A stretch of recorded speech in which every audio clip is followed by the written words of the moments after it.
Speaker के कान नहीं होते, स्पीकर की आंखें नहीं होती हैं। स्पीकर आंख से देखता है तो लेजिस्लेशन की आंख से देखता है। स्पीकर अगर अपनी कान से सुनता है तो लेजिस्लेचर के कान से सुनता है। इस ऐवान की तकलीफ है कि एनडीए में लीडर ऑफ द हाउस है, एनडीए के लीडर है, एलओपी है। सिर्फ अपने नैरो ब्लॉक के हम कहां जाएंगे, काले बस्ते में गिर जाएंगे। हमको नहीं पूछा गया साइन करते वक्त। एलओपी कहते अपोजिशन यूनिटी के नाम पे हम गुलाम बन जाएंगे क्या? नहीं बनेंगे गुलाम। वाइस प्रेसिडेंट का इलेक्शन आपने नहीं पूछा हमको। हमारे सीएम बोले तो अच्छा रहा कि उनको हमने काम किया। तेरी नजर में मेरी कदर कुछ भी नहीं, मेरी कदर इनसे पूछ जिन्हें हासिल नहीं हूं मैं। शायर ने अच्छा कहा, बड़ी देर कर दी मेहरबा आते आते। मैं आपके जरिए से वजीर दाखिला से अपील करूंगा कि मुझे खामखा बदनाम किया जाता है कि मैं बी टीम हूँ, तो आप अपने तरफ से 5 मिनट मुझे दे दीजिए। कुछ तो दिया नहीं आप तक, तो वक्त दे दीजिए अपना खाली बोलने के लिए, ताकि मैं आपके खिलाफ बोल सकूं, ताकि इल्ज़ाम हमेशा के लिए सही या झूठ साबित हो जाए। तो सर, हमारे देश में सेपरेशन ऑफ पावर्स है, लेजिस्लेचर इंडिपेंडेंट एग्जीक्यूटिव जुडिशरी से, मगर हम ये देख रहे हैं कि एग्जीक्यूटिव बार बार लेजिस्लेचर पर कब्जा करते जा रहा है और 40 साल के बाद इस तरह का एक मोशन आया है। तो एग्जीक्यूटिव को चाहिए कि वो मुहासबा करें कि आखिर क्या वजह है। We have a marauding executive sir which wants to overpower and take over the legislature and reduce it to cipher. Sir, the speaker जो मुकाम है, 6वां मुकाम है उनका। प्रेसिडेंट, वाइस प्रेसिडेंट, प्रधानमंत्री, डिप्टी प्राइम मिनिस्टर के बाद 6वां मुकाम है, सीजीआई के बराबर है।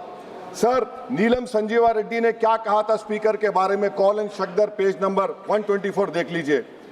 The first duty of the speaker to enable the house to function and not shut it out.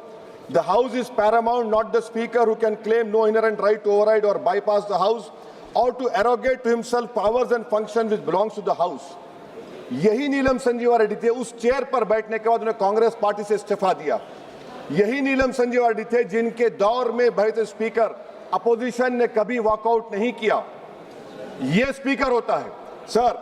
और आप जानते हैं कि मौलांकर को बाबा पार्लियामेंट कहा नेहरू ने, और यही मौलांकर ने नेहरू को कहा था कि खबरदार ऑर्डिनेंस जारी मत करना। यही मौलांकर ने कहा था कि पार्लियामेंट को अगर कामयाब होना है तो एग्जीक्यूटिव से उसको आजाद रहना पड़ेगा। हकीकत यह है कि आज के दौर में उसके बरक्स काम हो रहा है, आजादी कम होते जा रही है लेजिस्लेचर की। नेहरू ने क्या कहा था मैं नहीं कहना चाह रहा, लंबा चौड़ा। सोमनाथ चटर्जी ने इसी कुर्सी पर बैठकर सुप्रीम कोर्ट की नोटिस को नकारा और कहा कि सुप्रीम कोर्ट को कोई अख्तियार नहीं है लोकसभा के अंदरूनी प्रोसीडिंग में मदाखलत करने का। सोमनाथ ने कहा था आर्टिकल 105, 122। सर, यहां बहुत से लोग नहीं जानते, 1962 में मरी राम बागरी एमपी थे हिसार के। कौन थे शख्स जिसको नेहरू ने कहा इज वेरी ट्रबलसम? कौन था मरी राम बागरी जिसको 7 दिन के लिए डिसरप्शन पर सस्पेंड कर दिया गया, 30 दिन के लिए स्पीकर ने बैन कर दिया। नेहरू के घर पर जाकर प्रोटेस्ट किया, पुलिस ने एफआईआर दर्ज किया, पुलिस अरेस्ट करने आई और ये बागरी साहब हुकुम सिंह स्पीकर के पास आकर के मुझे अरेस्ट से बचा लीजिए। स्पीकर ने कहा कि पार्लियामेंट के उस ग्राउंड में जाकर रह जाओ। बागरी साहब ने टेंट लगाया वहां पर, अरेस्ट नहीं कर सकी पुलिस। 65 में पार्लियामेंट से बाहर निकले, पुलिस ने अरेस्ट कर लिया। और इन आंखों ने वो नजारा भी देखा कि ये सुप्रीम पार्लियामेंट में 2016 में एक आर्मी के टैंक को लाकर उसकी तोप को पार्लियामेंट के बिल्डिंग के सामने खड़ा कर दिया गया। ये लेजिस्लेचर की तौहीन नहीं तो क्या है, मुझे बताइए सर। स्पीकर के कान नहीं होते, स्पीकर की आंखें नहीं होती हैं। स्पीकर आंख से देखता है तो लेजिस्लेशन की आंख से देखता है। स्पीकर अगर अपनी कान से सुनता है तो लेजिस्लेचर के कान से सुनता है। Sir, I must say sir, we are members of the free parliament. We are not bonded laborers of any political party over here, sir. Let me also tell you, sir, a muted parliament is as much danger to parliament democracy as executive authoritarianism, which is present reality. Sir, Speaker is answerable to us. The government is answerable to all of us.